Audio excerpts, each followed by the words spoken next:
Hello there. Welcome to a special podcast. I hope I'll do these every so often with different YouTubers who I know. So this is Carl from Into the Blu. Say hello. Hello. Hello. Yes, and we're just going to have a general conversation about, actors' careers and all the rest of it. I've suddenly got a string here. Thought your entire T-shirt was going to disappear then. The more you No, it was just a bit of string. Suddenly it was like, so that was a wonderful start. So yeah, we're just going to talk about actors' careers, like how they evolve over time. So it's going to be a free-form thing. We're not going to have any real massive aims for it. We're just going to chat about different actors' careers. So we haven't discussed what actors we're going to bring up. I'm just going to, I've got the ones I'm bringing up, Carl's ones he's bringing up. Before we start, can you tell them where to find your channel so that they know and so they can turn the video off right now and go to that instead? My channel's just called Into the Blu, and I just do weekly film recommendations, usually a top 5, and I try and pick the sort of films that aren't already out there on everyone else's lists. And that's about it, really. Yeah. So you want to spend a lot of money, go to Carl's channel because you'll think, I need to buy that, I need to buy that, I need to buy that, and it can get expensive. He's kind of like Hus from Touch of Film that way, where enter at your, just know what you're in for. He will inspire you to spend money. So just that's a warning. So yes, actors. We talked about actors as we're just done back and forth on Facebook, and the one actor we have first talked about a little bit was Robert Pattinson, because he's having a good career recently. Ooh. So he might be a good way to start with, just to get the ball rolling, because he's an actor we both like, we both have some respect for, really. Yeah. So he was an actor. It's weird because he's known for Twilight. He was originally known from Twilight, but that's not how I was introduced to him. I saw him in Harry Potter movie he was in. I thought, so bad actor. Then he got a lot of crap for Twilight, which I never watched. But because I'm a massive Cronenberg fan, I watched Cosmopolis, and then I saw Map to the Stars. I saw two other things he's in, and then eventually, when I had the flu one time, I watched some of the Twilight movies, and it was like, oh god, he's really slimming in these movies. So I came from his career from a totally different perspective than most people. So I was just looking at his art house films, and the other ones were just like, who cares? Doesn't matter. Yeah. Well, I think he's one of those actors where he himself has done it the other way around as well, hasn't he? Because usually you'd get these actors starting off doing the indie films, whereas he's gone straight in with these big franchises. Yeah, he's got slated for them, but that's now afforded him the luxury to go out there and pick all of these. When you look at some of the films he's done, not everyone might like them, but he's always worked with really interesting directors or new up-and-coming directors, and he's definitely got a good eye for it, because you look at some of the up-and-coming directors he's worked with and what they've now gone on to. It's like when he worked with the Safdie brothers for Good Time. Yeah. Apparently, he'd only looked at a photograph of these two guys and thought, I want to work with them, and contacted them from seeing nothing they'd done, just from this photo. And they've backed their story up as well. So, God knows how that works, but he did. And, Yeah, but then again, the Coen brothers cast Gabriel Byrne and Mills Crossing from a photo as well. Yeah. It happens. He I think Good Times is one of those things that it made everybody at the same time. Because, the Safdie brothers were like indie people, and Robert Pattinson was an actor who worked with interesting directors, but he still had the baggage of Twilight. It was always not bad from the guy from Twilight. It was always that. It was never, oh, he's a good actor, until Good Times. It was like, all right, he's an actor. He's a proper actor now. Let's forget about Twilight. It's boring, even though it should have happened months, like years before.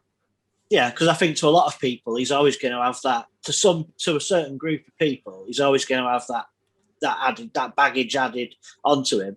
But they're the sort of people that aren't into the sort of more obscure or sort of art house films that he's done in the past. I've got a few other ones wrote down here. So he's done. This isn't like all of his films, but yeah, he did like Cosmopolis. He did The Rover, an Australian film, which was great. He did Maps to the Stars that you mentioned. Queen of the Desert. I didn't like that, but that was with Werner Herzog. So again, he's picked, a great director. He picked Childhood of a Leader, which is an amazing film. That Brady Corbett. Yeah, I've got it. I haven't watched that one yet. But that's really good film. So good in that. And he did that Lost City of Z, whichever way you say it. Yeah.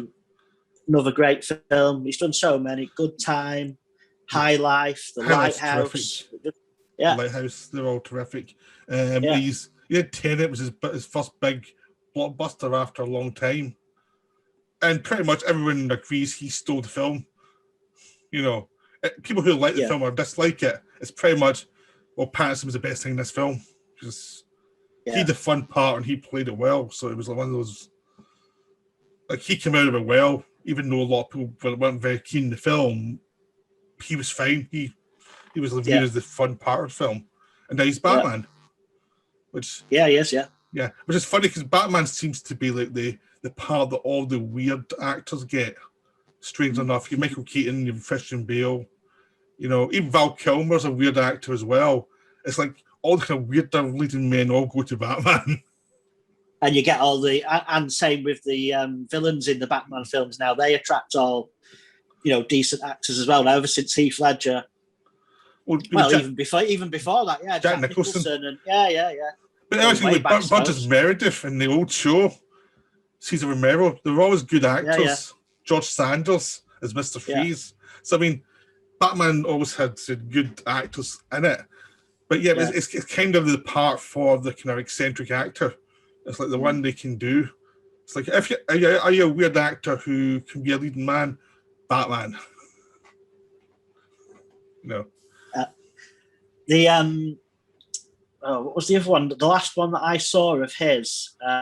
Have you heard of a film called? Let me just check.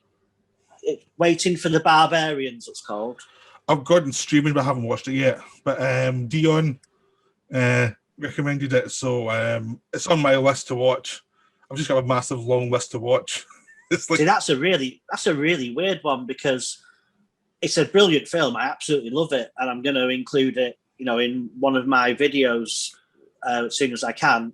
I really love it, but it's just, considering it's a film with Robert Pattinson, Johnny Depp, and Mark Rylance, just nobody has heard of it. It's just gone under everyone's radar. I'd heard of it through the way I just hear of things anyway, but apart from that, I've not heard anyone talk about it. No advertisements for it, nothing.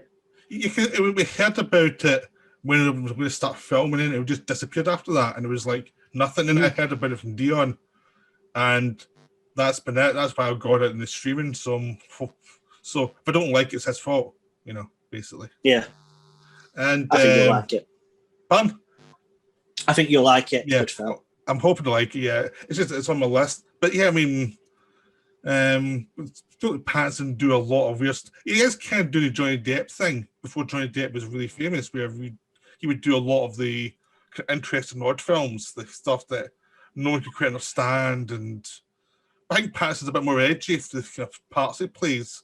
I mean, Depp did some good stuff, but then went through a whole patch even before he had Pirates of doing more mainstream films that weren't quite as weird. But it is that kind of thing of trying to do the weirder independent films rather than the studio films.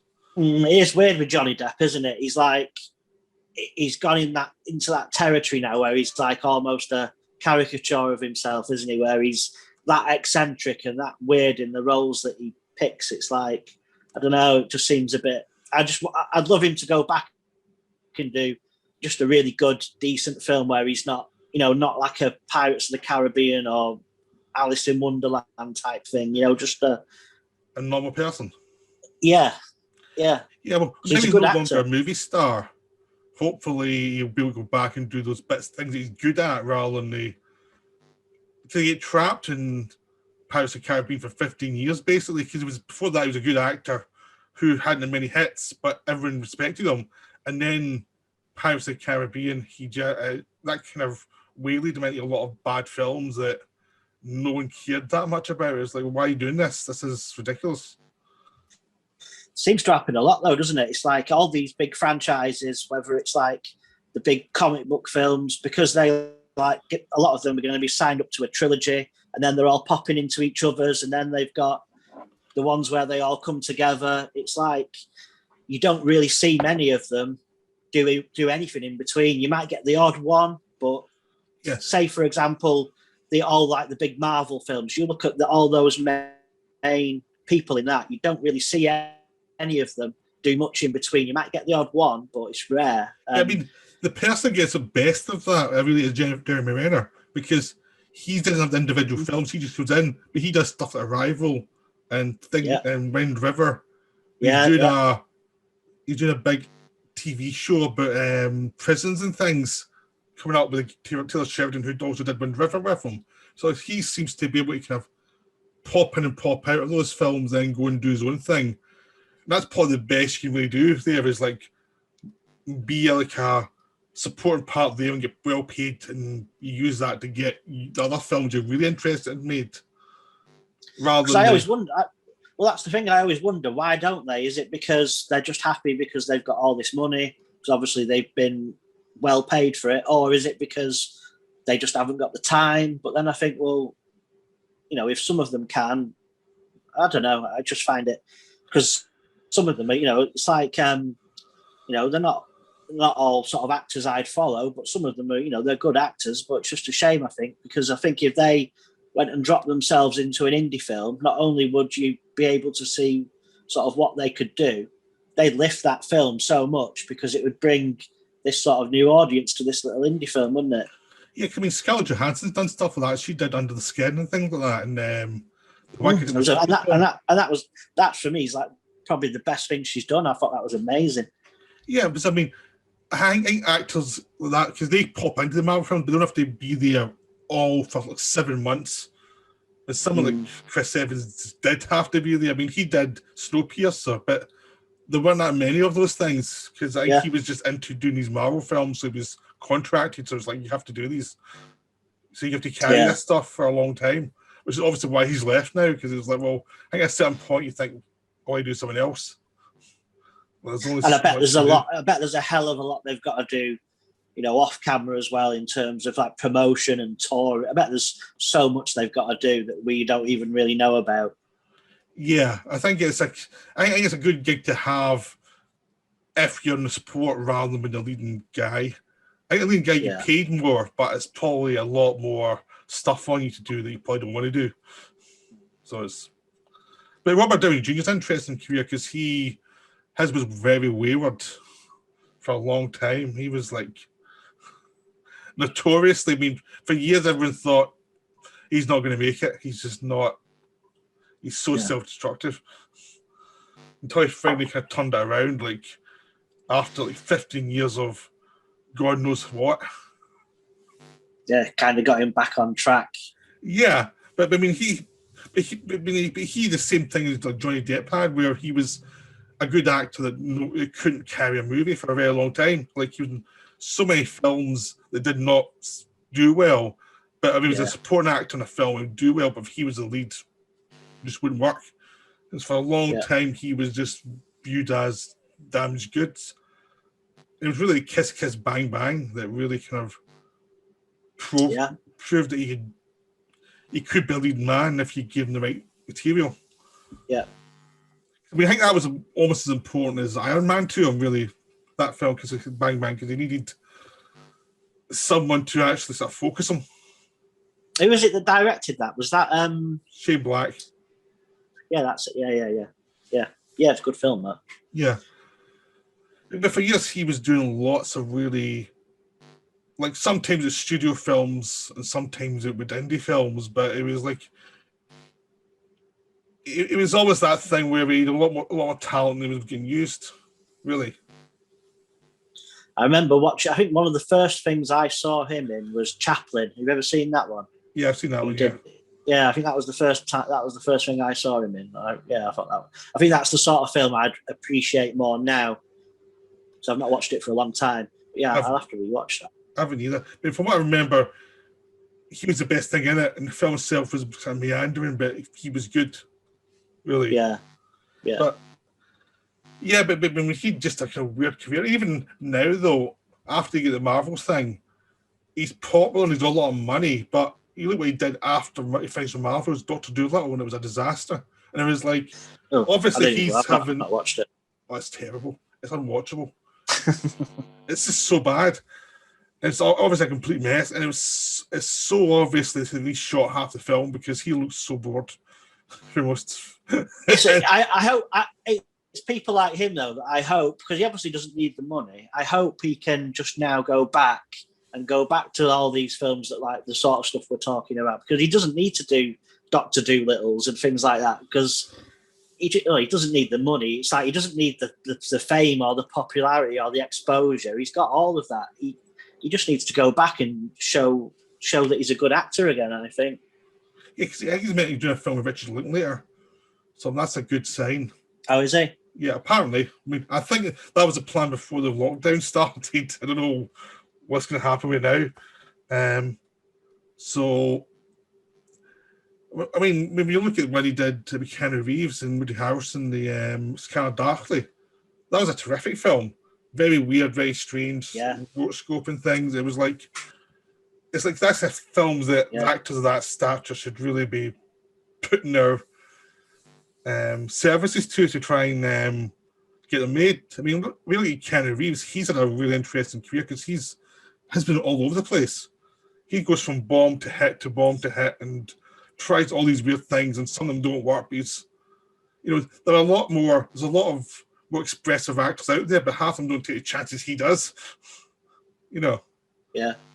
And I think he's just obviously every now that people like him every now and then they'll find the perfect sort of fit for them. Well, and he's obviously done that with John Wick, and that because he's always been into his sort of physical side of it, fighting and that kind of thing. So it's obviously capitalized on that as well. But yeah, it's just he's found the perfect fit for him, hasn't he? And he's just like, he's had this whole second career from that now, hasn't he? I think he's had 4 careers over the years. I mean, he was Bill and Ted. Then he went into an action star with Point Break and Speed. Then there was a Matrix. Speed, yeah. And he's in between that, he's been doing stuff like My Own Private Idaho and Little Buddha and all these strange films. He has done a lot of weird films in between, as well as some studio films haven't worked. But he tries things, even though a lot of the time it's like, what was the idea there? He even did there was one or two in between the John Wick ones that weren't that good. I'm saying that I haven't seen it, but it's got terrible reviews. That one with the 2 girls that come in and it's like a home invasion type thing, and he's tied Knock Knock. I haven't seen it. Yes, either. Yeah, that's it. Yeah. And Replicant. It's not meant to be great though, is it? No, but that's the thing. He still takes chances. I mean, he does things that are unusual. But the thing is, he's much more interesting to watch the moment than someone like De Niro, who just doesn't take chances at all. He just does the most boring stuff. And it's kind of galling for someone who'd that much talent to just waste it in utter trash for most of the time. Well, I don't know whether... Anyway, I don't know if he's ever sort of come on the record. It's not really a question you can ask someone like him, is it? Why do you now, pick crap, basically, after doing so much good for so long? And he's obviously just doing it for the cash. Whether he's just doing it for his, kids, grandkids, he's just setting people up, I think, for their future. Because what other reason can he be doing it for? Yeah, because there's so much there. You think I'm not going to watch that. That's a waste of my time to watch that. This is only 2 hours of my life, and I'm still not going to put it into that.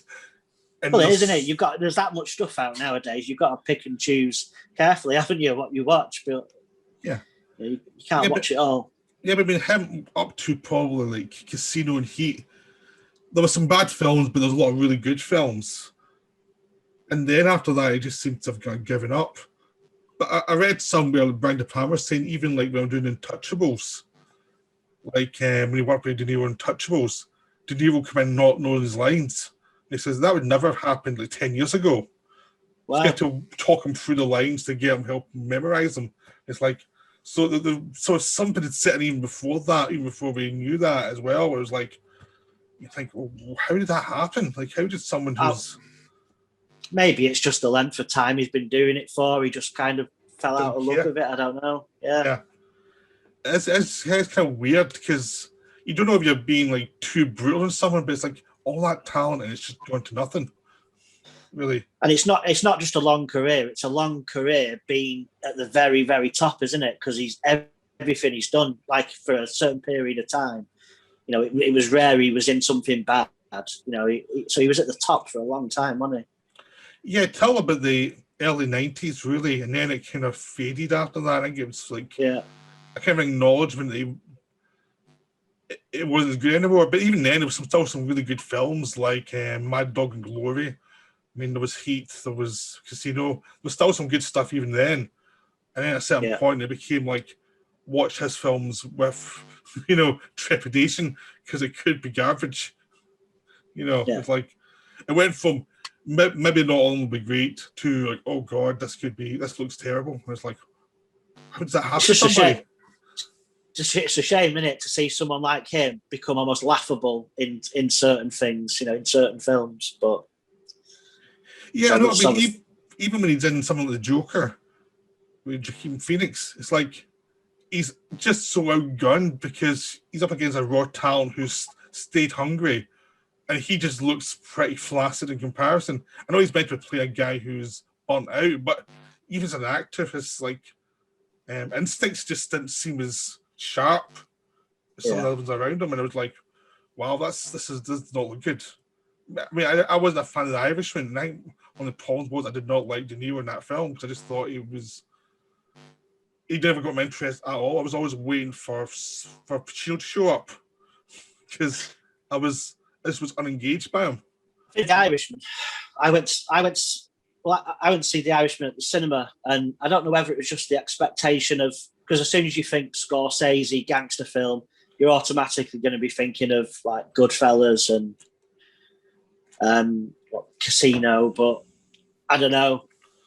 I remember watching it at the cinema, and I've got to be honest, there was times where I was just bored. You can't deny that there was great acting in it, and all the set, everything's immaculate, wasn't it? It's just the sets and everything, but I was just bored. Thought it was way too long, and even I've watched it again since I've had the Criterion, and I thought maybe now at home, where you can sort of pause it, go and get a drink, get up a minute, might, but now again, just periods of that film where I'm just bored. Yeah, I mean, I think a lot of it is De Niro just doesn't seem to, his instincts just don't seem to be there anymore. It's like how to dramatically move through a scene and keep it interesting, because I just found when Pacino was there, the scenes always just seemed to go quicker and more enjoyable because he still had the energy about him to actually make it interesting. And Pacino still seems hungry for work. Because even if you see him do a little part in like in Once Upon a Time in Hollywood, he's still energized by that. He still seems to have been fun with that. And even though he's made some bad films, he never seems to have that kind of shrunken expectation I get with De Niro. And it's a shame because in the 80s, De Niro was just the king. He did so many good stuff. I mean, when you look at something like Once Upon a Time in America or King of Comedy, and it's like the talent he had, it's a real tragedy that it's just all fallen away. And it's like, how does this happen to somebody? You can't imagine the guy that did Raging Bull is then going to be going and doing like Bad Grandpa and stuff like that over and over and over. But I suppose some people, I don't know, what would people have preferred, that he just sort of bowed out gracefully and gave up if he was going to go down that sort of line? I don't know. I think it would help for his reputation, because I mean Yeah. he's been well paid for years, really. But I mean, if you look at him compared to someone like Nicolas Cage, we were both on a podcast with Nicolas Cage recently together. I mean, he's doing a lot of trashy films, but he also throws in some good ones in there with them, and he still seems engaged by a good script and can bring up the talent when there's something there to do. And sometimes, even when there's not anything there to do, he'll find a way to keep himself interested. You know, he's one of them, isn't he? You can't. Some people probably roll their eyes when they see a new Nicolas Cage film coming out, but you can never count him out, because like I think I said on that podcast, that he could do 10 films, but one of those 10 will be absolutely amazing. So you can't count him out. And even another one or two of them might not be the best films, but there'll be something about them. It might be him, his performance, but yeah, you can't ever count him out. and two of them will be amazingly bad, and they'll be Yeah. entertaining in a different way. So out of the 10, there's still 5 worth watching. There's Yeah. not a bunch of ones that you probably tell for different reasons. In. Yeah. Yeah. But yeah, I mean, there's actors like that who still seem engaged. Like, I still think that someone like this Cage still gets up in the mornings actually interested in what he's doing. You know. Yeah. I mean, I lost my point. When we were talking about actors that sort of did it the other way around, you know, and rather than it's like I think one of my last videos I did like some Irish films, and there's an actor called Jack Rayner who started off, did I think 2 or 3 really, really good small little indie films. And then obviously Hollywood's always watching for these films with the buzz about them, with the directors and the actors. They came knocking, and he went straight into a big Transformers film. And it was, you know, I've not seen it, but it was like one of them ones where everyone slated it, said it's awful. And then he's just kind of vanished now. And it's like, has that tarnished his career now? Or no, he's a supporting actor now in a lot of American films. You see him pop up in a lot of films. He gets that thing of, oh, he's good, but the film's not so good. He's kind of doing what Colin Farrell was kind of doing in the early 2000s, where he's done a lot of films, and it's like, well, you're too good for this film, really. But the Transformers films he was in was wonderfully awful. It's the best and the worst at the same time. It's like, it's objectively probably the worst of the series, but it's also the most enjoyably trashy of the series, because it is so awful. It's enjoyably awful. I don't know, we have a time in that Transformers because it was just so wrong in every way. And then you've got another one that I was looking at, was another one that did it like Robert Pattinson, was Daniel Radcliffe, wasn't it? It's like, he's always known for the Harry Potter films, but when you look at, I think he's had a lot more misses than Robert Pattinson has when you look at what he's done afterwards. But again, he's always picked really weird stuff, or he's picked like first-time directors, and he's took the chance, and it's not come off as much as it has with Robert Pattinson. But you know, you look at some of the Horns, that horror he did with that. What's he called? Alexandra Aja, I think he's called.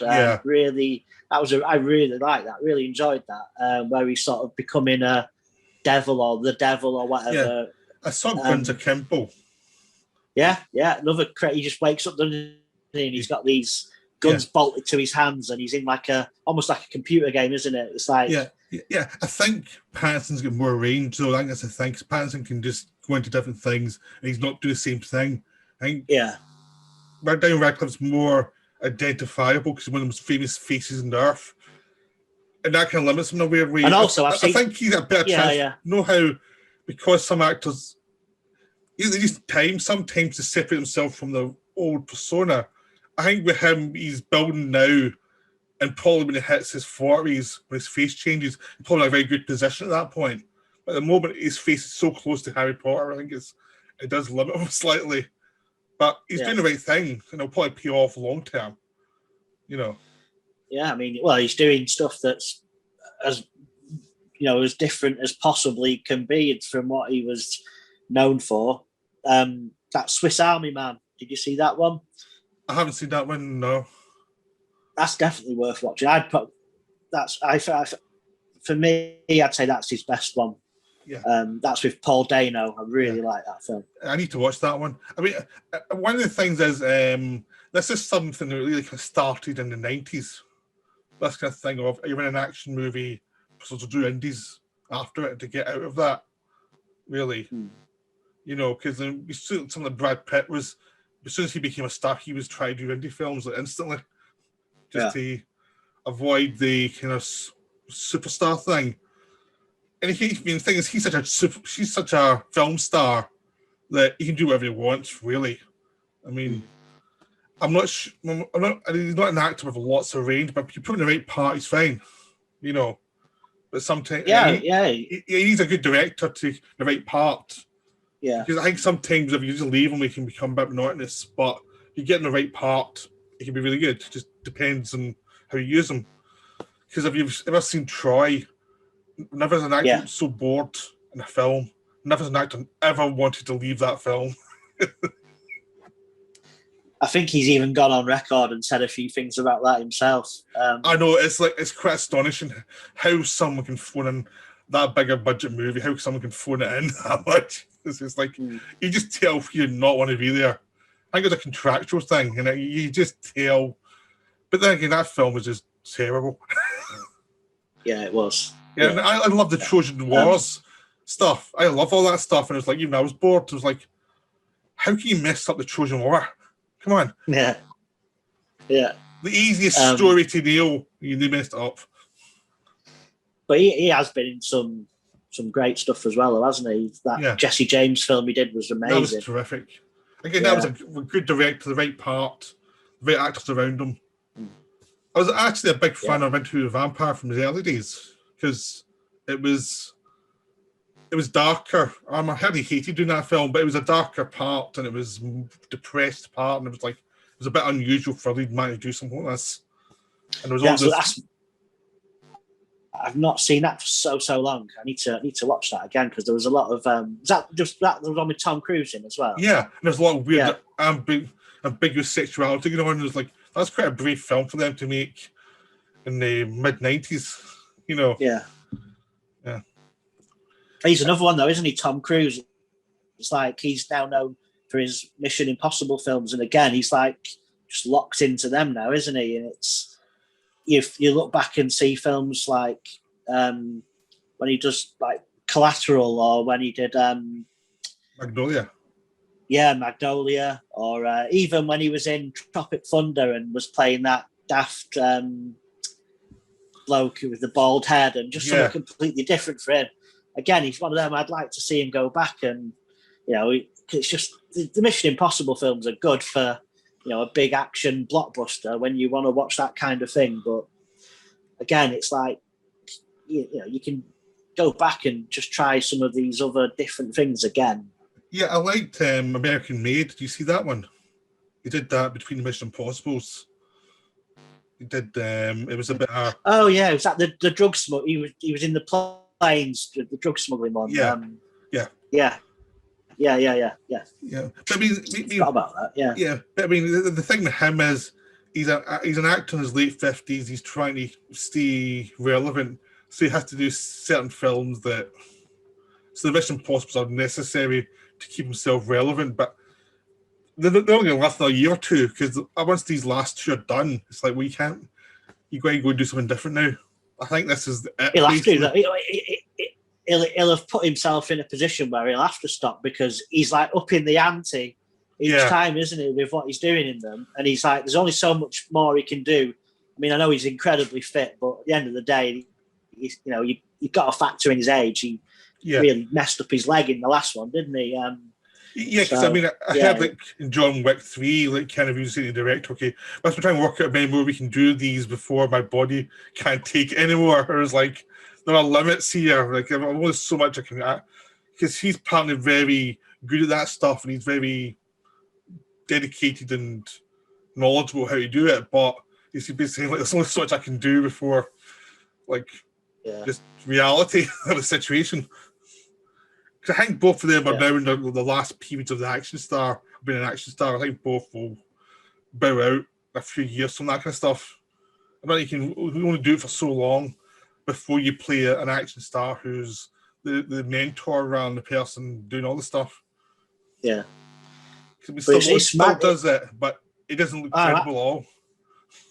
But how old's he now as well? He must be in his 70s. What's he? It's unbelievable, isn't it? He's still doing like Expendables type movies and it's like why? It's like no one really wants to see you do this stuff anymore. You're obviously too old for it.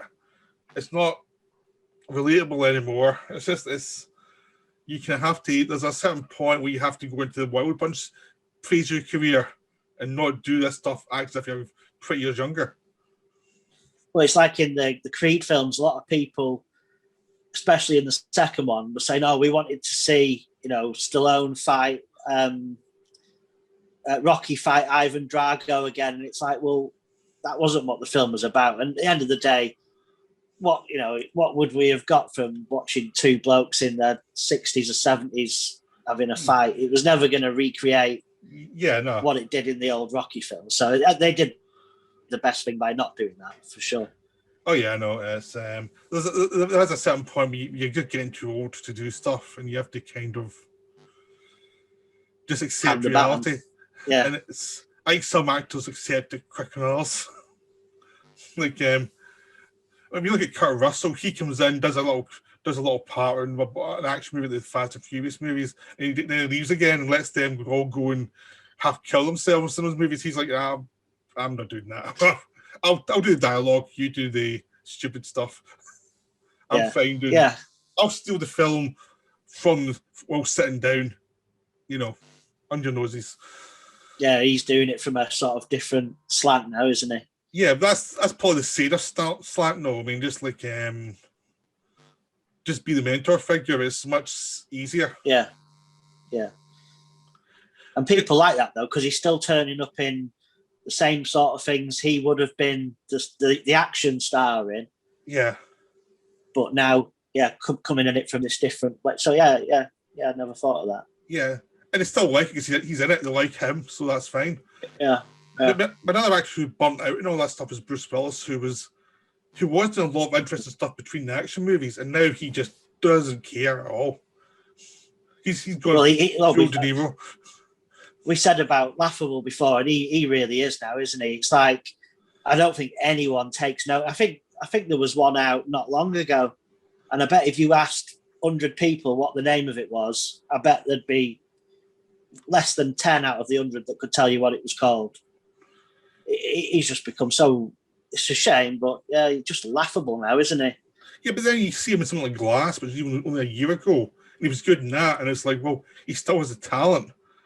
I just don't think he wants to do action movies, and it's that's the thing. He can still do it. He obviously, it's like when you see him in it. I've seen him in so many interviews where he just would just rather be he's just not interested at all. He's like a little child, in some of these interviews. He's like one word answers or just giving them a bit of grief and just not being very nice. It's a bit like, just do it. Don't do it then. Yeah, because I mean, it was a shame because he used to do a lot of good films. I mean, in between the blockbusters, he would try different things. He would do like small. It was in Death Becomes Her in a small part, and he would do these little things with Billy Bathgate and stuff like that in the early 90s. He did Pulp Fiction. He was doing stuff like 12 Monkeys and, he was doing a lot of the Sixth Sense as well. Yeah. He got a lot of buzz from that, didn't he? Yeah, Looper. I mean, he's done a lot of really good films. And it's like a shame that he's he's just obviously burnt out. He does not want to be in an action sequence anymore. He just does not want to go through that anymore. And that's what he's going to have to do. Because no one really wants anything else, but he doesn't want to do those action movies. He's kind of picking like B-movie action movies, but getting in a younger guy that most people haven't heard of, and he's playing like second fiddle to letting the younger guy do all the mad stuff. And he's just like, but it's just not working, is it? But Yeah. But he probably doesn't care. He gets paid. That's it. Yeah. And he moves on. Yeah. He probably goes there for about 3 days, shoots the scenes, and then leaves again. And fine. But it's mad, isn't it? It's like back in the older days of Hollywood, and it's like the leading men would be like, it's like now, like the leading sort of heartthrobs and they're all sort of late teens, early 20s, whereas back then it's like men in their, you look back at all the old classic films that are like getting like 4K releases now, and all the old classic films, they're all like in their 50s and maybe even their 60s, some of them. And they were the leading men back then. They weren't like in their 20s and 30s, a lot of them. There was a lot of... Yeah, but there wasn't even then, though, but it was just that we don't remember those films because they weren't very good. It was like, we only keep the good ones. The ones that were like the leading men with no real skill, they're just like, just burn this stuff. We're not keeping that. I suppose it was just a different time then as well, wasn't it? Whereas now you've got like the separate, you've got the indie world and you've got the big block. Then it was just like the big main epic films, wasn't it? Which would obviously have the biggest stars in them. Whereas now we've got all these genres and sub-genres and cult classics and all sorts of stuff going on, haven't we? Yeah, and TV streaming as well. Stuff. People go to TV. A lot of actors go to TV now because like that's the best parts are for them. Is like if you're not a leading man, you might as well go to TV. If you're not one of the top stars, you might as well go to TV and just find something more interesting for yourself to do, because it's going to be hard to find leading roles if you're a leading man who isn't really good to put on the next Marvel film or something. Yeah. So I mean, I think a lot of actors now are struggling because it's like, unless you're playing Batman or playing Captain America, you have to do indie films because there's not much in between. Or you can maybe hope for a part of Mission Impossible movie. Otherwise, it's either indies or find a TV thing that's made on Netflix or something. Hope for the best. And you can't blame, especially the younger ones. It's like any job, isn't it? You've still got to pay your rent, support your family, and if you're stuck in that indie world, you might be getting a film that's like, critically everyone's bigging it up. It may have won at a film festival or something, but before it got that sort of applaud, you'd have still got a pretty low, probably won't have got paid that much for it. So then when Hollywood does come knocking, obviously you're going to want the exposure and you're going to want that big, massive paycheck. Everyone's human, aren't they? And so it's just stuck in between that, wanting to do the interesting projects and pick what you like, but also, everyone's got to live and pay the bills.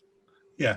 I mean, I think some actors are lucky to get that one to that film that hits, and also you've got the revenue over the years from it, which means if it's a film that's actually a big success, you're all going to make money from it. So you might be okay. I mean, you look at someone like Tobey Maguire, who was a really interesting actor for a long time. He became Spider-Man. That probably set him up for life financially. So now he doesn't do that much anymore because he's not a viable leading man anymore. But he's a good actor, so it's like, but no one really wants to put him in the lead of anything because he's not Spider-Man anymore. No, it's funny. He's one of them that he was in the Gatsby one, wasn't he? Great Gatsby. Yeah. And then there was a chess film, wasn't there? Yeah. And that's pretty much all I've seen him in from the Spider-Man films. And he's just kind of vanished, hasn't he? I don't know if is he active? Is he still trying to? And he's producing a lot of stuff now as well, because I think he probably realizes he's not going to get all those big parts. I think he's doing supporting parts sometimes if he likes the part, but I mean, he's so well set up probably that he probably doesn't need to bother if he doesn't want to. I mean, I was never really a fan of his. I don't know what it was. He just got this, I don't know, this boyish look that I just couldn't.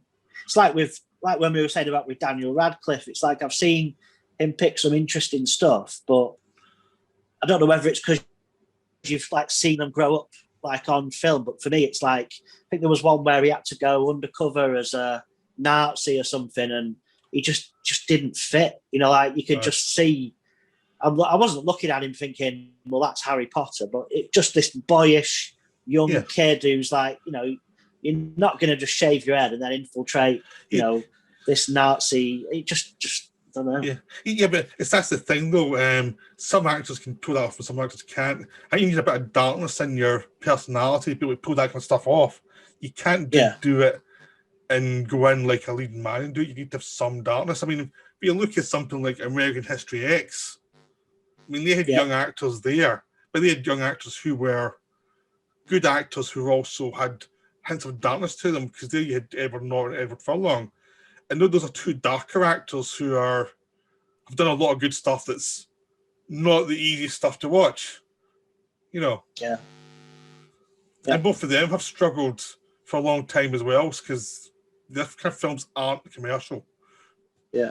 Was Russell Crowe in that as well? No, that was a different film. That was Romper Stomper. Oh, yeah. That's what I'm thinking of. Yeah. I just sort of blended the two together then. Yeah. That was a good one as well.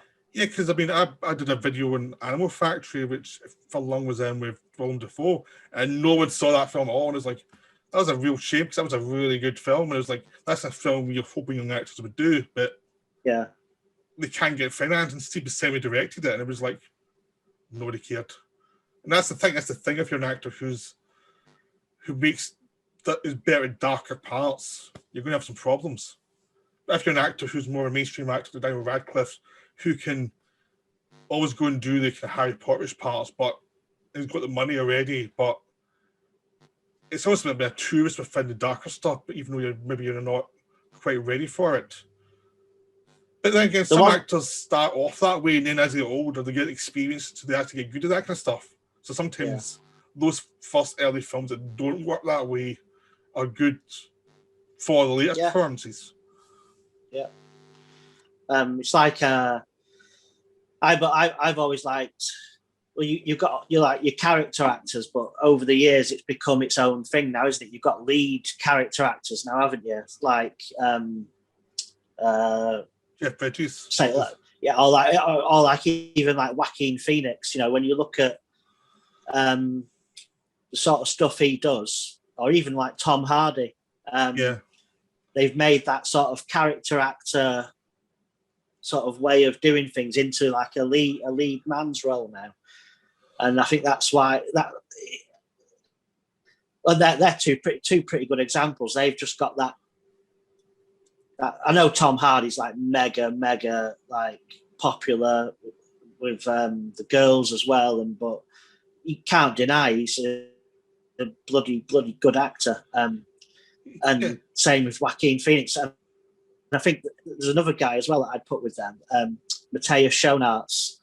Yeah, and for me, those three have got this. It's just this look in their eye that, and I see it in all three of them. And I don't know what it is, but it's just this. I don't know, just this like realness. And I think they for me are the top three. Yeah, I mean, I think some actors have a kind of sense of something going behind the eyes that isn't. You're never going to get the exact reason for it, but there's something there that's interesting to you that you want to keep watching them and other stuff because there's something intriguing that you can't quite place. Really, there's something. Even someone like Tom Hardy, assume it's just their life. Yeah, even Tom Hardy when he slums. Look at Venom. That was just him showing off for like an hour and a half, and it was hilarious. I've seen that film 5 times. It's utterly ridiculous. The film. It's not a good film. But anytime he's playing off against himself, it's like, this is hilarious. This is like Looney Tunes, you know? Yeah. It's like... I tell you what, I can't wait for him. He's doing Gareth Evans' new film. Yeah. You know, who did The Raid. Yes. And it's supposed to be like going back to the sort of Raid type, non-stop, brutal. It's called Havoc. And I can't wait for that. That's going to be a good team up, I think. Yeah, it's. I'm actually looking forward to seeing Venom 2 because he's up against Woody Harrelson. It's like 2 really eccentric actors. I don't care about the film. Part of the script's probably going to be bloody awful, but those 2 together will probably chew the scenery so much. You know, it's going to be utterly ridiculous. I like Woody Harrelson. He's been in some. He's another like sort of out there one, isn't he? Picks some strange, weird stuff, and I like him in quite a lot of stuff. I was reading about him actually the other day that I think it was his dad is in prison he was a hitman or something. Yeah. Have you heard that before? Yeah, I've heard that. Yeah, I never knew that. Yeah, you actually can just choose stuff he likes, and that's it. And what happens. It's like he's done enough stuff now that I think it's a case of if a film bombs, it's not his problem because he'll be in about 3 other films before it even comes out. So one of them will do well, and his career keeps on going that way because he keeps working. Yeah, he just moved. I think he's one of them where you just get some people, don't you, where even if they're in a bad film, they always come out of it okay. I think he's one of them. You never really hear anyone bad mouthing him. Yeah, because I think how Keegan's case is, I think he kind of is. There's enough self-awareness with him that you can sense even when you're watching the film that he knows it's a bad film. Like he knows. It's like you don't have to. I quite like when they put him with Woody Harrelson with Jesse Eisenberg. They've been 4 films together now, and they're always hilarious. It's just this weird combination of 2 actors who you think should not be in a film together, who are just really funny because they're so opposites. What 4 of the? So the Zombieland. Oh, yeah, right, yeah. Part 1 and 2, and then yeah. Because all those films are kind of basically trashy films. They're enjoyable entertainments, but they're trashy. But they're just so much fun watching those 2 annoy each other.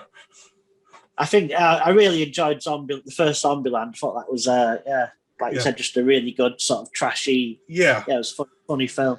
I like the second one as well, even though it's not the most amazing film. I just had some fun with it too because it was like, well, I know it's kind of a slightly lazy sequel, but it doesn't matter. I still enjoy it.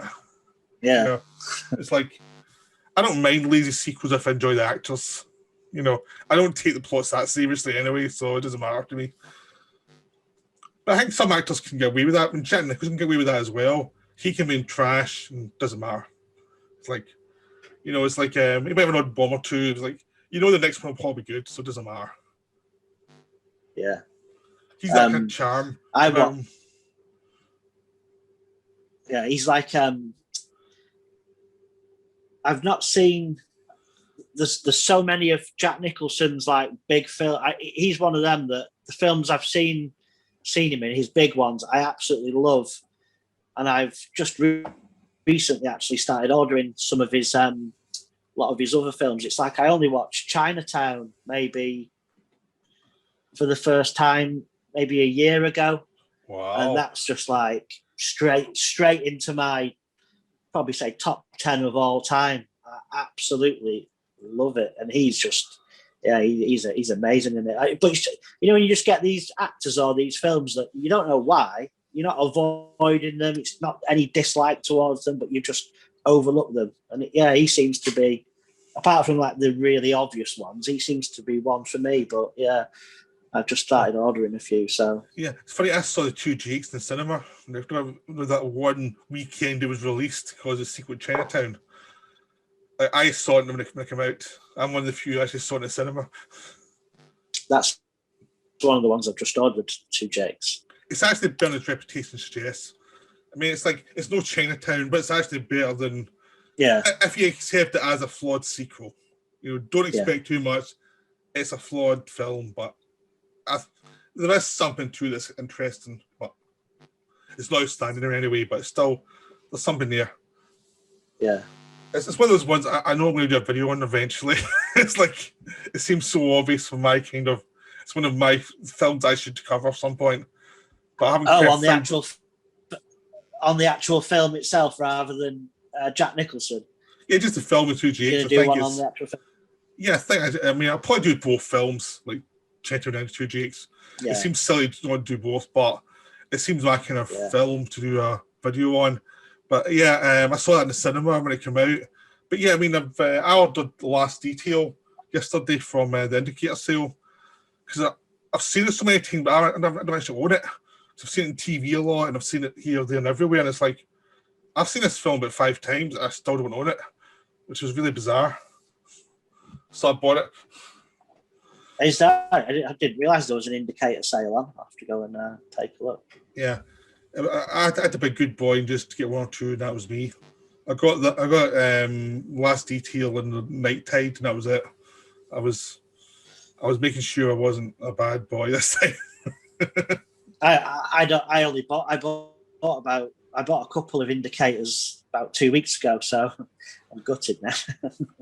Yeah, no, I mean, I bought Wolf 2 weeks ago, and then it came out in an indicator sale, and it was going about half the price I paid for Wolf, and I was like, I spent more than this. This is not even a good film, and I could have got it cheaper. Well, I was after the Sinbad films because the set that they brought out with the 3 Sinbad films that went, I think it went out of print quite a while ago. So it's obviously the price is just stupid. All the scalpers are on eBay selling it for 5 times what it was. But the first Sinbad film, I wasn't that in that one was made like 50s. I don't know 10 years before the other 2 anyway, with a different actor. And I wasn't really as that one doesn't really do it for me. It's a big nostalgia thing anyway. With because the other 2 I'd watch a lot when I was a kid, but I got them on Amazon or eBay for like a tenner each. So I've got the box set. I've got all the characters and stuff. I've got all 3 of them. So yeah, I was one of those fools who spent a fortune. Well, no, if you can, did you get it before it went out of print? Yeah. I think one of them I got somewhere else. It was going out of print at the same time, but I didn't spend any more than I would have spent buying it from them. I'm not sure it was out of print or not at that point. It was just like, it was that thing where it was just a bottling out of print anyway, so I managed to avoid the scalpers.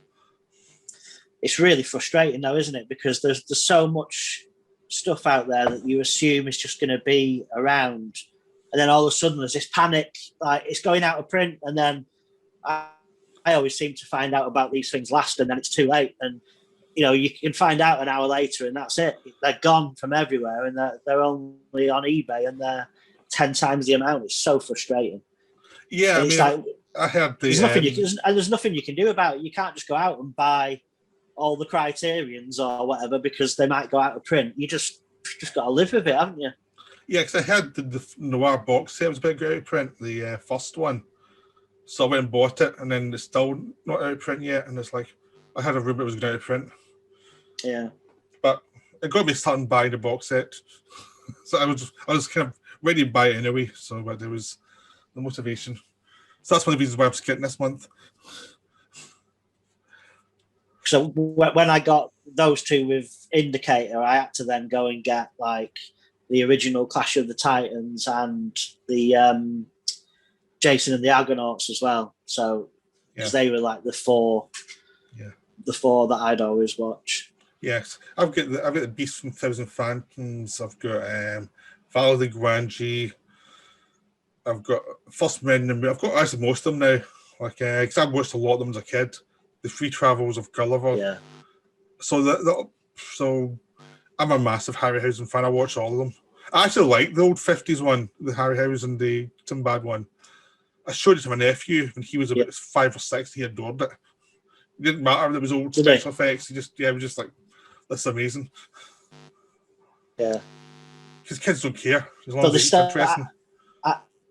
I flicked through them and had a look. I've not rewatched them yet, but it's still obviously you can see that they're obviously dated, but you can only admire that what they did. You can see now you're all sort of old enough and wise enough to see what they've done and how. You've got to commend it because it looks so bloody good for its time. It really does. Yeah, it look amazing. Yeah. Apart from some of the acting. Yeah. So that's part of the charm. Yeah, it is. Yeah. You kind of always in a monster movie. You kind of always want the monster to be more expressive than the hero. You can't do. It's always something that is kind of disappointing of the lead actors too emotive. You kind of want the monster to take up the most of the screen time that way. Especially when it's these like nostalgia films as well. It's like because the bits that have stuck in your head like the monster bits, aren't they? Yeah. The fights with the monsters, but then you've got all like the hour or so in between all of them bits that you didn't remember. You didn't remember so much, but yeah. But I think every so often, in one of the Sinbad films, that had Tom Baker as a villain, and it's like, well, that's good. That's good. He actually have these scenes work too. Just have Tom Baker, let him go to the top. Perfect. Yeah. So we was going to talk about what's the other one I wrote down? Oh, I was going to say about when we were talking about the actors that have sort of started small and then got taken quite quickly, whipped off by Hollywood land. It's kind of like it's similar with directors now, isn't it? It's like a director can now have even just one great indie film, and then that's it. They're whipped away into this big franchise, and it must be like a bit, sort of deer in the headlights, because they've all of a sudden gone from, say, like Gareth Edwards, doing monsters, and I know he came from like a sort of special effects background, and so he had all the, when people say, oh, he made this film in his bedroom, well, yeah, but he had all like, the top quality equipment at his disposal, because that's what he did. So, but he did make it, he just had it set up there, but it wasn't just like some kid messing about on his computer and that's what he came up with. But and then obviously he gets given Godzilla off the back of that, and then Star Wars. And maybe not as much with Godzilla, but certainly with Star Wars, it's got to be a case of, you've gone from a film like Monsters where you've got all this control, and then all of a sudden you're in this thing where it must just be like notes after notes after notes. You can't do that. We've got to include this. You can mention that, but it must be so frustrating. You can see why a lot of these. There's quite a lot of stories that come out nowadays where it just doesn't work between a director and a big studio company, or they walk off, and you can see why, because that's the thing, that a director's like the man in control. That's what they're used to if they've come from this indie world, and then I don't know, it's kind of sort of whipped away from them, isn't it? Yeah, I think Gareth Edwards is weird because you actually look at the two films he made. Because I think he's going back to doing more indie films now rather than studio films. He wants to break studio stuff after those two films. Both of those films he made are pretty downbeat. They both did well, but they're very downbeat films. I mean, Godzilla takes place mostly in the rain, and it deals with kind of characters who are depressed and expressive. And then, too much so for someone like Eric, the Asian movie enthusiast, who hates that film. He really hates that film. Oh, does he? Oh, he just ranted about it in one of his videos. It was a really enjoyable watch from someone who loves that film. I'll have to watch that. Yeah. And then Rogue One, which is a Star Wars film where everybody dies. And it's like, there's still bits of that in there. It's still like, it's not all gone from it. But you do know, you have heard stories about how Rogue One get lots of reshoots and stuff, and it was changed around a lot, but the film itself, it came out, was still a fairly dark film, it was not a typical Star Wars film. It's never one of the best Star Wars films from that era because it's so different from the rest. So having something like that around does help as well. But yeah, I mean, even it's always been that way in films, because they always bring out the directors. Nowadays they seem to bring them out when I haven't done anything. Sometimes they've not even done any good films. They've just done something kind of okay. And it's like, we'll use you because you've got experience. We'll do what we tell you. But even in the 90s and the 80s and 90s, there was problems. I mean, I was watching the Making of Waterworld. We did a video on it. And it was so obvious that film had a director in a studio who were making different films. The director was making a darker film where people try to survive in a hell situation, and the studio was wanting a kind of more of a blockbuster because it cost so much, and it was like, that's kind of why you left, basically, because it was like, it was just two sensibilities that just could not work together ultimately. And that happens sometimes with a director someone like Werner Herzog could never make a studio film. He just would not be able to deal with it. No. It would be like, no, I want to do what I want to do. I don't want to do that. That's not good. No. That would just never happen, would it? And I think it was more, maybe not as much nowadays, but going back further in time, you also had like the lead would have a big say, even over a director. When you're going back to like films from the like 50s and 60s, if you had like one of these, the big top Hollywood stars, they held so much weight. They could have say over a director and get a director jogged on if they wanted to. They had that much power themselves. It was how we seen in the 30s and 40s. They get rid of people if they didn't like them. It was just a case of the other directors would phone them after and say, don't worry about it, we got a job. It wasn't your fault. Everyone knows this person's a pain.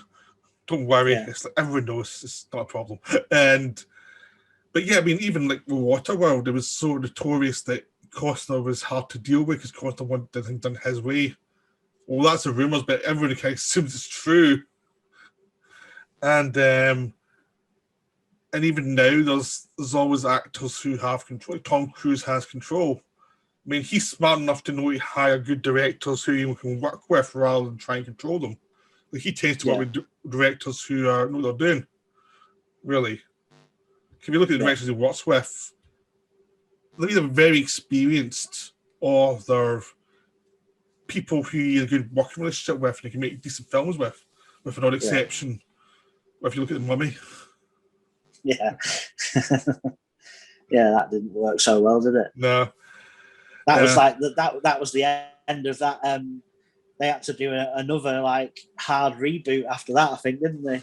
Yeah, when we hear rumours on the set of that one, it was like everybody had a different film in mind, and everyone we heard Cruise was in control of it, and apparently then Christopher McQuarrie was one of the writers on it. He was brought in to try and salvage it because he did the Mission Impossibles. And he was saying, no, that didn't happen at all. We wanted to do a lot of crazy stuff. And they said, no.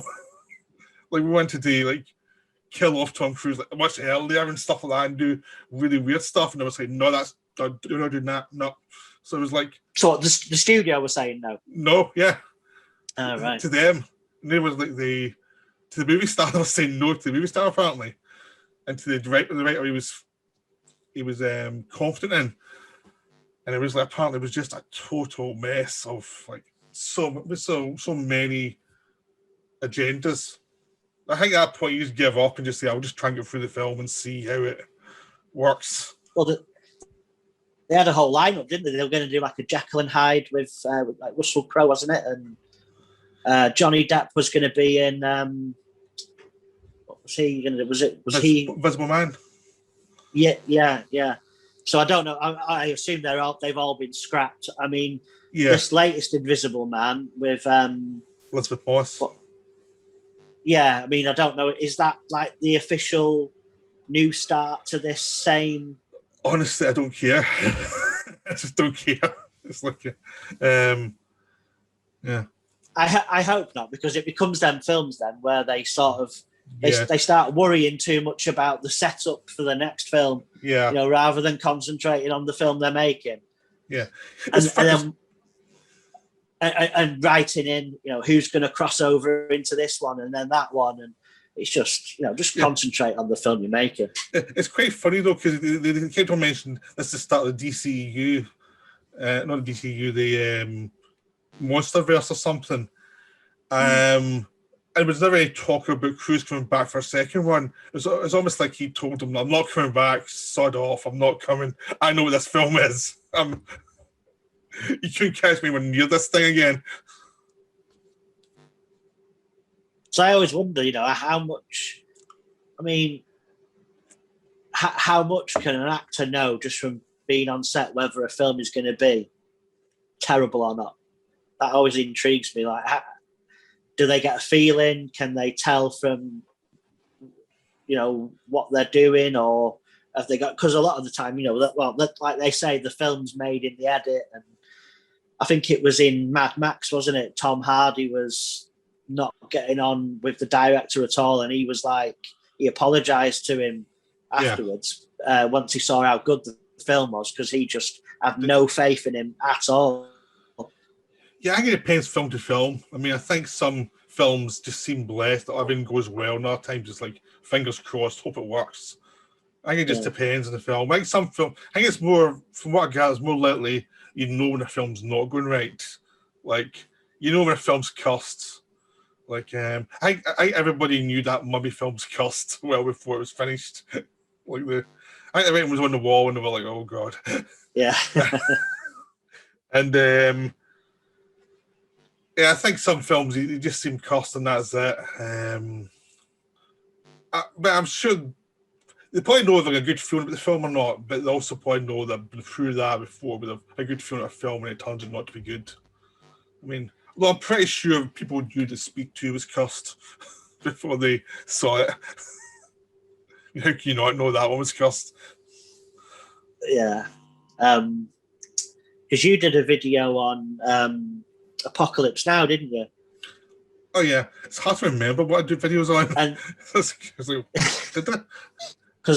did I think about it or did I actually do it? It's like, I was watching. Yeah, no, you definitely did it. Because that one was one of them ones where there's a famous documentary, isn't there? The Heart of Darkness. Can't remember the name. Yes, yeah. And I was watching bits of that, and I didn't even realise that they'd had, all these different actors in mind before they got Sheen in, and the problems. I mean, I know you're going to get problems with what's his name? What's your man called? Brando. From, yeah.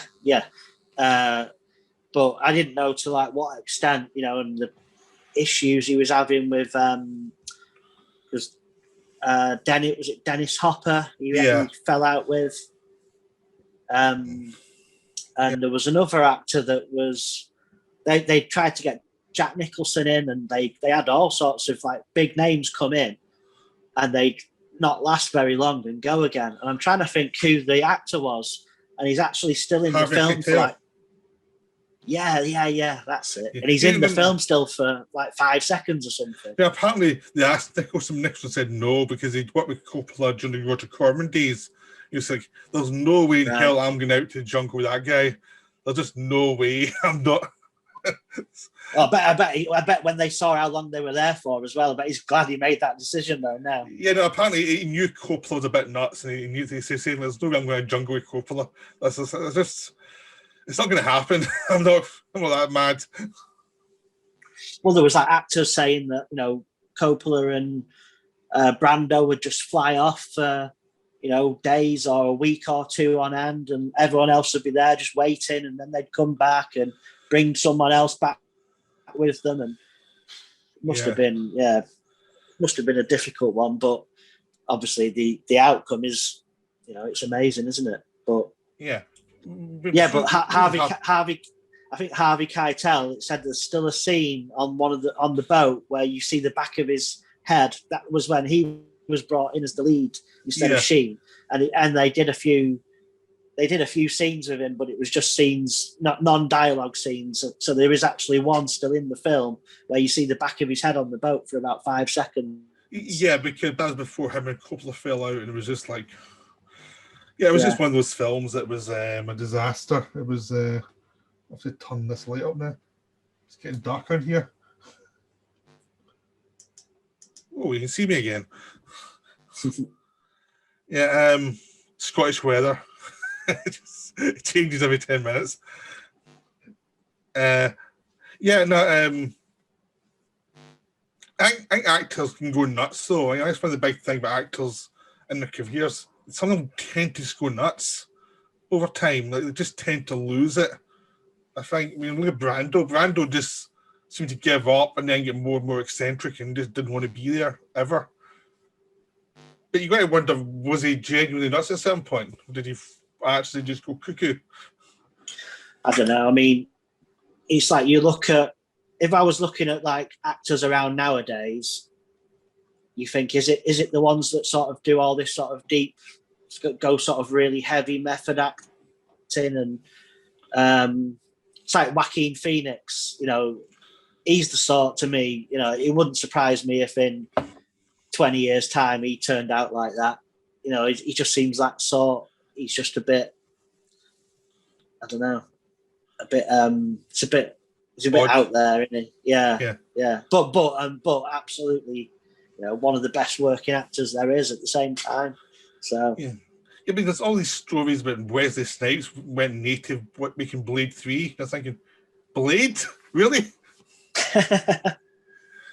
Yeah, that one. But yeah, I mean, actors can be strange. I mean, it doesn't even matter if it's a deep part. Sometimes just some actors, I think the profession of acting, I think some people can have a distance from it and just say, someone like Jeff Bridges, who's been a professional actor for so long, his parents were actors, so he knows it's a profession. So he knows when he step back and just go for a walk or something, or find someone else for a bit. I think that's some of the actors that becomes their life in a way that's not healthy, really. And you just get the ones that go off the rails. It's like that Shia LaBeouf. And I don't know whether it's because you get these ones that start off like this sort of Disney-esque. I think he actually was one of those Disney kids, wasn't he? And then I don't know whether it's a way of rebelling against that as they're older. And some of the stuff I was reading about him, I think that film Fury, the tank film with Brad Pitt, and he was like he knocked his own one of his own teeth out and that just to sort of go method, and it's like, well, he's trying to prove something to himself more than anything. Yeah, it's seems knocking your tooth out isn't going method, is it? It's just knocking your tooth out. Yeah, no, I think some of them it's something else that acting's part of, but it's a psychological issue they have to sort through themselves. And they're bringing it to the set and they're causing problems for people when they really shouldn't be, because it's their own problem. They have to deal with it. They have to deal with what's driving them. I mean, some actors have problems. They take some time out to solve it and then they go back to acting once they've solved it. It's probably the best way. But I mean, I think acting's a good escape for people with problems who maybe don't want to face them. And it just means when the problems come out, it becomes really public when there's a problem. It's a trade for extroverts. Usually people with deep-seated issues that they don't want to face. So it's like it's almost a job description. I mean, I think Paul Schrader said it right earlier. It's basically a penis to act like children, and I get fantasies to write them down. Play make-believe. Yeah, and then you don't expect us to actually do that in real life sometimes. That's absurd. It's like what you're paying people for. It's like you're paying for that craziness, so it's going to come out sometimes. Yeah. That's the industry they're in. Well, yeah. I think a lot of people are just too sensitive about that and stuff as well, though. Because I think sometimes it's a crazy industry. You're in the arts. It's a crazy industry. You just have to roll with it. It's just that's the way it is. I think some people are very comfortable with that. Yeah, and then you get obviously the extreme where it gets really bad with it's like with Kevin Spacey and Harvey Weinstein. Obviously they've done all there's people are talking about Woody Allen again now because of this thing on HBO. But it's like then you've got the people saying, can you separate the art from the from the person, from what they've done? But it's like all these people that are like in the industry and have been in the industry for years, all rightly, saying bad things against Harvey Weinstein and Kevin Spacey. But I always remember that film Baby Driver, and Kevin Spacey was in that, and the actor John, he was the Punisher guy, John. Yeah, I know what you mean. Yeah, Bernthal or something like that. And I remember when it all come out about Kevin Spacey, he came out quite soon after it all come out about him, and he was saying he was vile, he was horrible on set. I didn't like the look in his eyes. He spoke to people like dirt. he was mistreating people left, right, and centre on set. So I just kept away from him. And it's like, okay, but it's just, I don't know if it's that bad. I'm not saying he's not done. Obviously, he's done what he's done, not good things. But why can nobody say anything at the time? Even a guy like this, John Bernthal, of a big tough guy, he obviously took a real dislike to him. He didn't say anything at the time. Is it just because, I don't want to rock the apple cart? I don't want to land myself in it because maybe he's a bigger star than me. But they all come out of the woodwork as soon as, accusations are made. Yeah. And I'm not saying, at all that Kevin Spacey, I don't support him. I think he's a scumbag. But what I'm saying is, if I was with someone at work, I don't work in the arts, but I've worked with a lot of people in my life. And if I clash with someone and I see someone doing something wrong, or if it's to me or someone that can't say anything, I'll say something. I wouldn't wait until, a year later and then join in because other people are. I just find that, I don't know, I can't get on with that sort of mentality. Yeah, I guess it really is to save their careers. I mean, I think there's a lot of cowardness within the arts generally, because a lot of it's based on recommendations from other people. A lot of it is, that's a good person to work with. It's a lot of it really is that kind of thing. It's just, there's so you don't want to be the one saying, this person's a scumbag, this person's dodgy, because you're really relying on that to get your next paycheck. Yeah. And I think it's just a lot of cowardness. They're just cowardly, and they're into the routine of doing that. Just look away when there's someone dodgy, someone who's got a lot of very bad habits that should have been brought up years ago. And it means more and more people suffer because no one's got the guts to say, look, that's an issue. It's just a cowardly profession. Well, it's like with the whole Harvey Weinstein thing. He'd been doing it for so long. Yeah. And everybody knew. There was even people that would make jokes to each other about him, about the sort of things that, don't go up in a room with him, or, Yeah, nobody. And when you think about all the sort of good sort of people that are seen as the more wholesome type of actors, like your Tom Hanks or that kind, nobody said anything. No, I think the only person that I've ever heard that said anything was something happened with Gwyneth Paltrow and that Harvey Weinstein, and Brad Pitt was going out with her at the time, and he basically confronted him and said, you go near her again and I'm going to sort you out, sort of thing. Yeah. But other than that, nothing. Yeah, because it's just cowardly. It's just, they want a job. He's the one who provides them the jobs. Plus, he knows everyone else provides them the jobs. So if you mess with him, you're going to mess with so many people who stick with him because they want something from him later on. Yeah. And if you're blacklisted from him, it's just cowardness. It's just no one has the guts to he obviously had that much power. He'd have had teams around him that would have got you shut down in what you were saying. And then, you just made sure that you never were taken seriously or worked again, I'd imagine. Yeah, it's also the Kevin Spacey. There was also the jokes that Family Guy made about Kevin Spacey's dungeons and stuff like that. They made jokes about that, but that was as far as it went. And everyone must have known that something was off with Spacey, but no one said anything. And you look at the directors, like Bryan Singer, who's a lot of accusations made against him. It's like no one brought it up about him as well. It's like because there've been so many public things with him too. It's like it's just a cowardly industry. I mean, Woody Allen. I stopped watching Woody Allen films in the 90s when the first thing happened with Husband and Wives because of the him marrying his stepdaughter, and I was like, that's creepy. That's just something's off there. I was like, well, that's it. I'm not going to watch his films anymore. It's like all these actors are going to work with him, throwing themselves at him to work with him for years later, and then after the next accusation came out, it's like, oh, how do we know? It's like you can just look in the internet and you can find it out in 2 seconds. Yeah, really, it's not hard. Look at Wikipedia, you get the accusations pretty quickly. Yeah, everyone's working with Polanski, or how would I know? It's infamous. Yeah, everyone just knows, don't they? Yeah. Just say I worked with him because he's a good director, and that's it. And and just own it, and that's it. So are you all right with watching? Are you the sort that can separate the work from the deed or whatever they've done? Or It depends on the person and depends on the deed, really.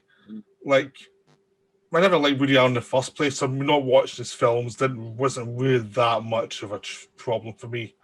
I just thought he was a scumbag, just like from early on. There's something about him I didn't like. yeah, Polanski, I've always knew he was a scumbag even before I saw his films. And it was long ago, and it was one of those things like, well, it's just, I'm just going to have to say, okay, I'm going to watch the films because he's a good director and just get on with it. But I'm just not being moralistic about it. It's like, yeah, I know he's compromised, but it was a long time ago, and the person that happened with forgave him, and it was one of those things is like, well, I'm just going to move on from that. It's like there's nothing much I can do about that. And I think it goes from case to case after that. I mean, it's like I haven't really been watching Kevin Spacey films since that happened, but I don't really watch his films anyway. I mean, there's a couple of good ones, but most of them are pretty trashy. Bryan Singer, I liked some of his films. I haven't watched them since this happened. But it's one of those ones where you kind of, there's so much around him that it's like, it can't all realize. But, I don't have any proof or anything, but I guess you've got your suspicions. You just go by that. There's too much been flung around at him, hasn't there? For it to. Yeah, I mean, Harvey Weinstein was the least surprising news ever. It was like, yeah, of course. Just look at him. He just looks like a predator. Yeah. Just that thing about him. So it's like, and when Spacey thing came up, it was like the same thing. It was like, this is not a surprise at all. It just isn't. And he keeps popping up, doesn't he? Every now and then he'll do like a video in character of that. I never watched that show. Yeah, I know what you mean. The Netflix one. Yeah, and he does it like to me, it's like even they're really creepy and weird, and I just think you're doing yourself no favors doing them, mate. He's just trolling people now. He knows his career's over, so he's going to troll people. Yeah. Like he knows he'll do these videos and it'll come up again. And everyone will be upset, so he might as well have his fun annoying people. So because it's like who could possibly work with them again? Because even if they did, there'd probably be there would be backlash against them as well then, just for being associated with him. Yeah. I mean, it's I think a crazy director could do it with a crazy project, but it would be a hard thing to do. Someone who just did not give, to anything. So, someone like Paul Schrader. Yeah, or like a Lars von Trier or someone like that just doesn't care about anything. Yeah, something like that would be, but he just kind of it's just like a creepy thing that people don't want to talk about. It's just like, I mean, the thing with Woody Allen was his stuff was creepy for years before all this stuff came out. I know it's like we kept on going for 20, 30 years after that. Now finally he's been cancelled. It's like, well, you had a long run, even though you always showed signs of being a bit off. I don't know if the accusations are correct or not. I don't know. But there's something about him. I was reading the other. Something about him I don't trust. No, he's. Have you watched any of the HBO show? Not yet. Well, I won't mention. You should. It's really good. But since the show has come out, his son has come out saying that basically everything that's in all the accusations made in the show, he said, I was there, and he said it's just not. Basically, his son is saying it's a load of rubbish. So, and his son is saying, I was there. All the different things that are being said about him. He said, I was present at, and that's not how it went down. So you just don't know, though, do you? You don't know if. I know, but the thing is, how old was the kid when he was a kid? That's the thing. Because that's what they were saying. He's obviously witnessed something through a kid's eyes. It's easy to hide something bad from a kid's eyes. Or a kid could even block it out, all these years later, because they might have seen something that traumatic that's just what kids do, isn't it? Yeah, no, I mean, I haven't looked over all the details, but there's a lot of stuff that's come out even after this thing started. That about reports, the initial reports that everyone said, they exonerated Woody Allen, and I said, no, these reports actually didn't. And it's like, there's enough there to say something's off, but that's probably as far as you're ever going to get. Because he's such an old guy now. Yeah. I mean, as long as he got left before he dies now, really, can't be that long. But one of those unsolved things eventually. But it's like one of those things is like, I just never trusted him after the early 90s, because just even that felt like over a line that I thought was just wrong. Be interesting to see after this show now whether he carries on and makes another film. Whether, if people are prepared to work with him. Some will, because it's obviously a big show.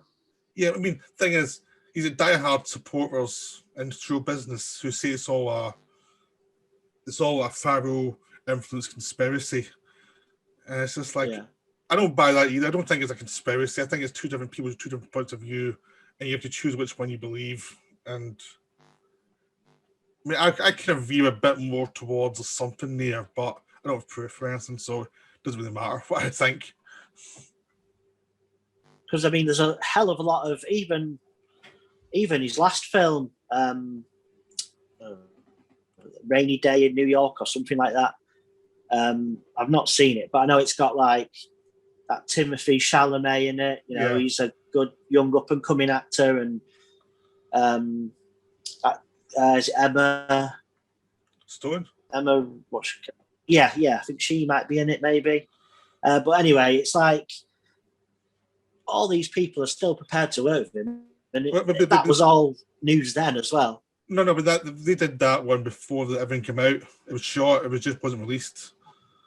So, because after that came out, after all that stuff came out, Shyamalan gave his wages to charity or something like that, and says he regrets doing the film. Oh, really? Yeah. So it's like, wow. So there's lots of, it's all really weird now. But Woody Allen, it's just, I don't think he's going to. He might get some actors do it who say it's all bollocks, but it's who's going to finance it, who's going to watch it. I guess. Even with things like that, I think, I don't know if it's just the cynic in me, but like Timothy Chalamet saying, right, well, I want to distance myself from that and give all my wages away. Is that because he truly feels a certain way against Woody Allen, or his people are saying, we don't want to tarnish your career with being associated with him. Let's do this and move on. I'd say, well, don't know. I mean, I think there's a bit of problem in there. Yeah, I mean, they're actors. Actors are crazy. Yeah. I think you suspect an easy answer. I'm sure even actors entirely know which one it is, because, I mean, actors are nuts. I think that's what we should leave the audience with. Actors are crazy. Well, I was watching Terrence Malick. I've got the New World. They redid the New World, and I was watching that the other night, and he's another one, isn't he? I was watching some special features and some interviews and things and some bits on YouTube, and I think it may have been Ben Affleck. He did one with him that wasn't so great. To the Wonder. I loved that film. I really adored that film. Yeah, I'm a massive fan of that one. I'm sure it was Ben Affleck and in that film, and he basically went up to Terrence Malick and said, well, they were talking about the scene they're about to shoot, and he said, they're inside, and he said, how do you want me to play this? And Terrence Malick pointed at the curtain that was blowing in the wind because the window was open. And he said, like that. Ben Affleck just looked at him and thought, right, okay. And that was it. That was his notes, like that. And that's when you've just got to sort of go with it, haven't you? Yeah, I mean, I think people work with Malik just to see what it is, see what the experience is. I think the ones who they go know back, what they're going. They know what they're going into. Yeah, they did a bit of crazy at times, but I adore Malik stuff. But I mean, you've got to accept that Malik's eccentric. He's got his own way of doing things, and I mean that's the thing. Anyone in the arts, you're into the arts, there's going to be a bit of eccentricity with you. Just the way it is. I did prefer his last one to the last couple he's done, just because it's sort of got a little bit more of a narrative to it. Yeah. I didn't hate them, but after like Tree of Life, maybe I don't know. It's just Tree of Life I love, and the last one he did, was it Hidden Life or whatever? Yeah. I really liked, but yeah, there was couple in between where I just thought I'm ready for a bit more of a narrative now. You wanted a narrative? Yeah. There was pieces. They were basically poems as films. That's what they were. Yeah. I mean, that's why I loved them. But I mean, I know why people don't like them. Well, it just got to the stage with me now with him where I thought, right, I can appreciate that they look amazing, but there's only so many scenes of watching someone run through a cornfield whilst brushing their hand gently against the crops or having a playful pillow fight with their partner that I can take. I need a narrative now. Oh, well. That's where you and I differ. I remember that film he did, Thin Red Line. That's a gorgeous film. And it was, what's his name? The guy from The Pianist. Adrian. Yeah, because he was basically cut completely out of the film, wasn't he? He was still in it, but originally he was like the lead. Yeah, he was the lead of the film, and apparently he didn't find out until he was on the red carpet for the premiere. That he'd basically been wiped out of the film. I don't even think he had. Did he even have any lines in it when it came out? I don't think so. I think he'd gone from being like the main man, the star of the film, to a non-speaking role in the background. And he was talking about this amazing monologue he did. And he said, and I can actually see myself on screen doing it, but I'm in the background talking to someone. And he said, and that was this amazing monologue I gave. And someone else is saying something now in the like forescreen, and he's still doing this monologue in the background, and it's just a mumble. But that must have been devastating. Yeah. To find out on the red carpet. He got to do a Predator movie. Yeah. Okay. And he got to work with Polanski. Yeah. And he got to work with M. Night Shyamalan on The Village. Come on. That's Jim. I still can't believe that's not got a Blu-ray release. Yeah. That's another one I'll be covering at some point in the future. What a shocker, eh? Yeah. Yeah. Okay, well, I'm going to stop now. We've been going for almost 2 hours. You're joking? No, we started about, I think we're about an hour 40 now or something. So I just looked at it and thought, oh, we better stop now. We've been on for a while. Wow. Yeah. That went really quick. Yep. So thank you for coming on to this thing. I hope we'll get you back at some point. Yeah, it'd be great, mate. Thanks for having me. Yep. And again, better plug the channel so that my few viewers can go and see what you've got. Yeah, it's Into the Blu, just for basically film recommendations from my collection. Okay, thank you very much. Well, I hope you enjoyed this. It was great talking to Carl. I'm pretty sure we meandered through way off topic. I think we're actually trying to compete with the Touch of Films podcast for how off topic you can go in a podcast. We did get pretty far off topic. Yeah, I think we're on topic for like 20 minutes. Yeah. Yeah, so So Dion beat that. Huss beat that. We beat your own game. Right. So we've thrown the gauntlet down now. Yeah. It's like, yeah. So bye. I hope you all enjoyed it. Cheers.